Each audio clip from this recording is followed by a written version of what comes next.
دنیا کے امن کے لیے مناسب ٹھیک نہیں ہیں.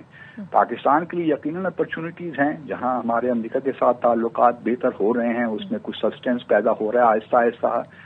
اسٹریٹجک نوعیت کے تعلقات تو فی الحال میں نہیں کہہ سکتا ان کو, لیکن ایک انڈرسٹینڈنگ جو ہے ایشوز پہ وہ بہتر ہو رہی ہے, چاہے وہ پولیٹیکل ایشوز ہوں, دوسرے اسٹریٹجک ایشوز ہوں, کشمیر کا ایشو ہو. پریزیڈنٹ ٹرمپ نے خود کئی بار کہا ہے کہ وہ میڈیٹ کرنا چاہتے ہیں. تو ایک لحاظ سے جہاں یہ فوائد ہمیں ہو سکتے ہیں, اپرچونیٹیز ہمارے لیے نکل رہی ہیں, وہاں ہمیں اکنامک اپرچونیٹیز کا میں نے پہلے کہا وہاں بھی امریکہ میں انویسٹمنٹ ٹریڈ کی اپرچونیٹیز نکل سکتی ہیں. بالکل, بہت شکریہ عبدالباسط صاحب آپ کے قیمتی وقت کے لیے. اور اپنے ناظرین کو اپڈیٹ کرے ہیں کہ امریکی صدر ڈونلڈ ٹرمپ نے بھارت پر ٹیرف لگانے کا اعلان کر دیا ہے. 1 اگست سے بھارت کو 25% ٹیرف ادا کرنا ہوگا. امریکی صدر ڈونلڈ ٹرمپ نے سوشل میڈیا پر پیغام میں لکھا ہے کہ بھارت نے ٹیرف ادا نہ کیا تو جرمانہ ادا کرنا ہوگا. تجارتی معاہدوں کی ڈیڈ لائن میں توسیع نہیں ہوگی. بھارت پر سنگین الزامات لگاتے ہوئے کہا کہ بھارت نے ہمیشہ روس سے اسلحہ خریدا ہے. یوکرین جنگ میں بھارت کھل کر روس کا ساتھ دے رہا ہے. بھارت کی ٹریڈ پالیسی سخت ناپسندیدہ ہے. فتنہ خوارج اور فتنہ ہندوستان بھارت کی ناکام پراکسیز ہیں. روایتی جنگ میں شکست کے بعد بھارت اپنی پراکسیوں کے ذریعے پاکستان میں عدم استحکام پیدا کرنا چاہتا ہے. ان تنظیموں کا بھی وہی انجام ہوگا جو بھارت کا ہوا. فیلڈ مارشل سید عاصم منیر کی نیشنل ورکشاپ بلوچستان کے شرکاء سے گفتگو. کہا پاکستان علاقائی امن کے لیے پرعزم ہے. ہر قسم کے اندرونی اور بیرونی خطرے کا منہ توڑ جواب دینے کی مکمل صلاحیت رکھتا ہے.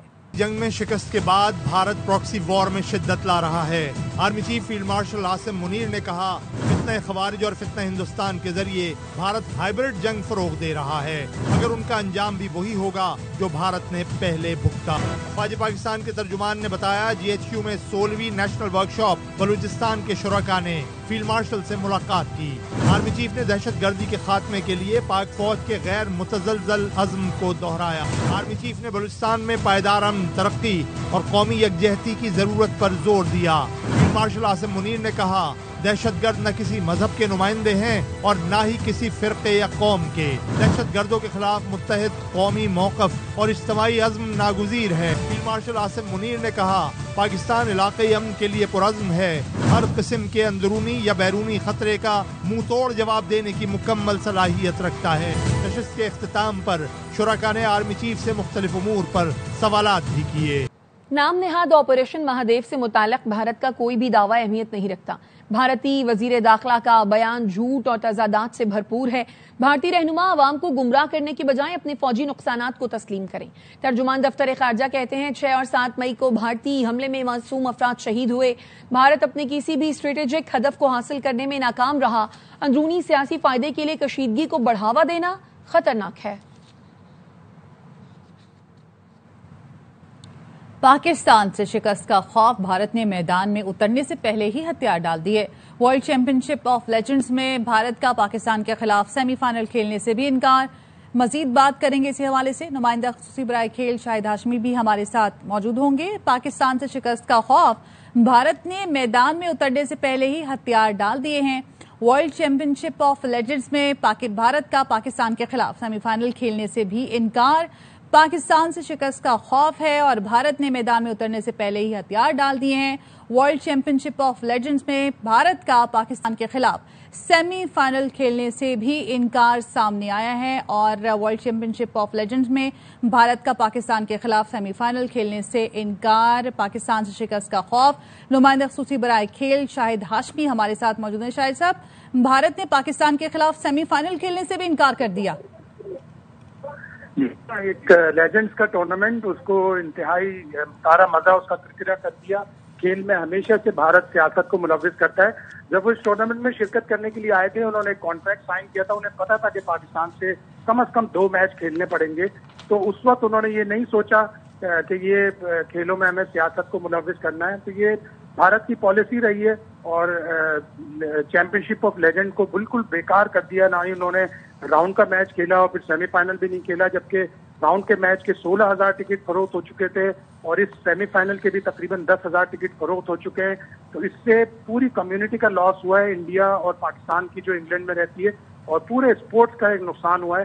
اسپورٹس کھیل کہتے ہیں کہ کھیل جو ہے وہ امن کو فروغ دیتے ہیں, لیکن یہاں پہ بھارت بالکل کھیلوں میں سیاست کو ملوث کر رہا ہے، جو بڑا مایوس کن ہے. ٹھیک ہے، بہت شکریہ آپ کا شاہد ہاشمی. واپس آئیں گے اس بریک کے بعد، ہمارے ساتھ رہیے. Welcome back. خبر آپ کو دیں گے. وفاقی کابینہ نے نئی حج پالیسی 2026 کی منظوری دے دی ہے اور وفاقی کابینہ نے سرکاری کوٹا 70% اور پرائیویٹ کوٹا 30% کر دیا ہے. 2026 میں سرکاری حج 11.5 لاکھ سے 12.5 لاکھ روپے تک ہوگا. کابینہ کو 40% سرکاری کوٹا اور 60% پرائیویٹ کوٹے کی سمری بھیجی گئی تھی.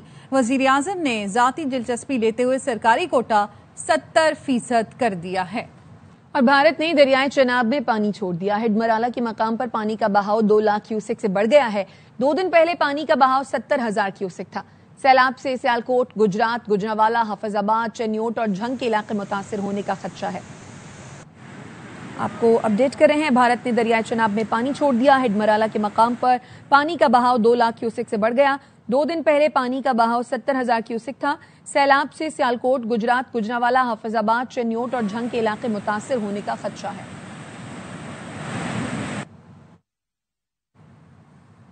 گجرات کے علاقے موہری روڈ کھاریا میں بارش کے پانی میں 4 بچے ڈوب کر جاں بحق ہو گئے. اسی پہ مزید جانیں گے ہمارے نمائندے سے. بھی آپ کو خبر دے رہے ہیں کہ گجرات کے علاقے موہری روڈ کھاریا میں بارش کے پانی میں 4 بچے ڈوب کر جاں بحق ہو گئے ہیں. افسوسناک واقعہ پیش آیا گجرات کے علاقے موہری روڈ کھاریا میں، جہاں بارش کے پانی میں 4 بچے ڈوب کر جاں بحق ہو گئے. کراچی کے قریب گھگر پھاٹک پہ پسند کی شادی کرنے والے میاں بیوی اور معصوم بیٹے کو قتل کر دیا گیا. مزید بتا رہے ہمارے نمائندے علی محمد شر. بتائیے گا. جی بالکل، اس وقت میں موجود ہوں اس واقعے کی جگہ جہاں پر آج میاں بیوی اور معصوم بچے کا افسوسناک واقعہ پیش آیا ہے، جس میں تینوں کو کلہاڑیوں کے وار کر کے بے دردی سے قتل کیا گیا ہے. اس وقت ہمارے ساتھ موجود ہے SSP ملیر عبدالخالق. جو اہل خانہ ہیں مقتولین کے، ان سے ہمارا رابطہ ہو چکا ہے بذریعہ فون. انہوں نے کچھ بڑی ضروری باتیں جو ہیں وہ اس قتل سے ریلیٹڈ اور پورے سین سے ریلیٹڈ بتائی ہیں. ہمیں الحمدللہ تھوڑے ہی ٹائم میں بہت ضروری اطلاعات مل گئی ہیں. جو قاتل ہیں ان کا بھی پتہ چلا ہے، کیونکہ جو قاتل ہیں انہوں نے شاید رابطہ بھی کیا ہے پھر مقتول کی فیملی سے. یہ آپس میں کلوزلی ریلیٹڈ ہیں اور بیسکلی جو خاتون ہے کہ انہوں نے پیار کی شادی کی تھی تقریباً 5 سے 7 سال قبل، اور اس کے بعد ان کی کوئی آپس میں باتیں چلتی رہیں، صلح کی بھی باتیں چلی تھیں. غیرت کے نام پہ جو قتل ہو رہے ہیں ہمارے معاشرے میں، جو کہ بڑے افسوس کی بات ہے، اسی کا یہ شاخسانہ ہے کہ یہ لوگ یہاں پہ آئے ہیں اور ان کو قتل کیا ہے. کچھ بہت ہی امپورٹنٹ اور ریلیونٹ انفارمیشن بھی ہمارے پاس آ گئی ہے. ملزمان ہیں، جلد از جلد ان کو ہم قانون کے کٹہرے میں لے کے آئیں گے اور ان کو قانون کے مطابق سزا دلائیں گے انشاءاللہ. جی SSP ملیر کا یہ کہنا ہے کہ ملزمان کی گرفتاری کے لیے کوششیں کی جا رہی ہیں اور جلد از جلد ملزمان کو گرفتار کر کے قانون کے کٹہرے میں لایا جائے گا. پاکستان کے دشمن سازش کے تحت حکومت، عوام اور فوج کے درمیان عدم اعتماد پیدا کر رہے ہیں. دہشت گرد پالیسی کے تحت آبادیوں میں چھپ رہے ہیں تاکہ ان کے حملوں کے بعد جوابی کارروائی میں عام شہری مارے جائیں. وزیر اعظم شہباز شریف گفتگو کریں، آپ کو لیے چلتے ہیں. پاکستان کے صوبوں میں شدید بارشیں ہوئی ہیں، جس کے نتیجے میں بہت سی جانیں اللہ کو پیاری ہو گئی اور کئی جگہوں پر لوگوں کے گھر بہہ گئے، مکان جو ہیں وہ بالکل تباہ ہو گئے. تو خاص طور پر گلگت بلتستان میں دیا میر کے علاقہ میں اور دوسرے پہاڑی علاقوں میں طغیانی آئیں، اور پنجاب میں بھی اس کا بہت سخت اس کا اثر رہا بارشوں کا. سندھ میں بھی کسی حد تک اس کا اثر رہا. اسی طریقے سے جو دہشت گردی کے خلاف جو دن رات قربانیاں دی جا رہی ہیں، خاص طور پر KP میں آج کل اور بلوچستان میں، وہاں پر ہمارے افسر، جوان، شہری شہید ہو رہے ہیں. سردار یوسف صاحب سے گزارش کروں گا کہ وہ جو لوگ اللہ کے پیارے ان کے لیے دعا بتائیں.